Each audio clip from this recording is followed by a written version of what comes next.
This is Tom Dillon, the Lifetime Liberal, and today is Monday, February 1st, 2021. The title of this rant is 10 Republican Senators Bleed Insincerity. Shut them down, Chuck.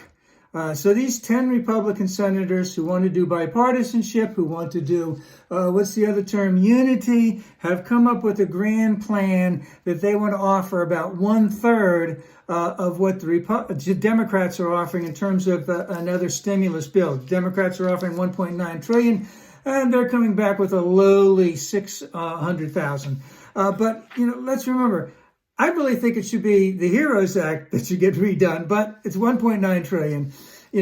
Before the election in late October, early November, Jerome Powell, the head of the Federal Reserve, said, and Janet Yellen said this just recently, who used to be head of the Federal Reserve, is that you can't hurt the economy by going too big, but you can hurt the economy by going too small. And that's where their insincerity is. They don't care about the average person in America, those 10 senators, or all the Republican senators.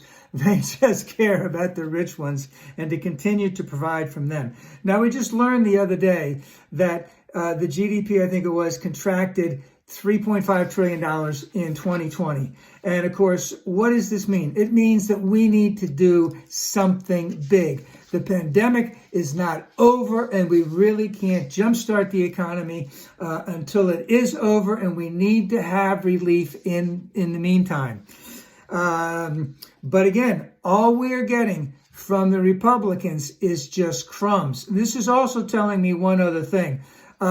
They know they can't win this if the Democrats go to reconciliation. They also know that they have to put up something to act like they're doing something so that they can possibly take credit for it when they go for re-election next time. So this is a two-scale thing. And so they're crying bipartisanship, they're crying unity, but they are not sincere at all. Now, and the reason we know this is that in the in the Recovery Act for the Great Recession in 2009, unfortunately, Obama started a little low because he wanted them just to jump on. They drove it down. Not one vote from the Republicans on that. Same thing with the Obamacare. They screwed that around for a year and a half. Not one vote from the Republicans on that. And when it came to sequestration, they were willing to basically contract the size of government while Obama was in office. And then, of course, in the $1 trillion tax cut for the rich and the rich only in 2017, they didn't even let the Democrats be a part of it, and because they didn't need the Democrats. Now they're crying bipartisanship. Now they're crying unity. And Chuck has said that he has learned his lesson, and let's hope that he has.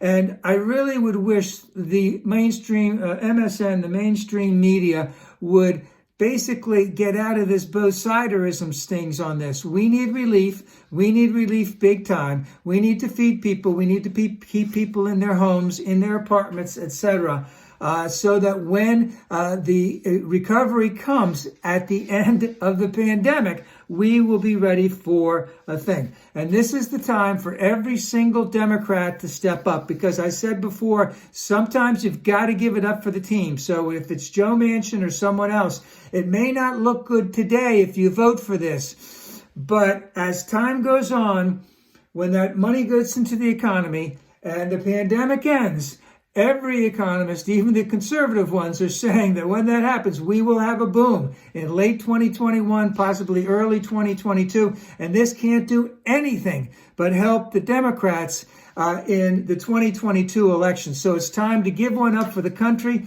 It's time for Chuck and the Democrats to stay strong. And we need this. And do not fall for the Republican idea of bipartisanship, because it's not there.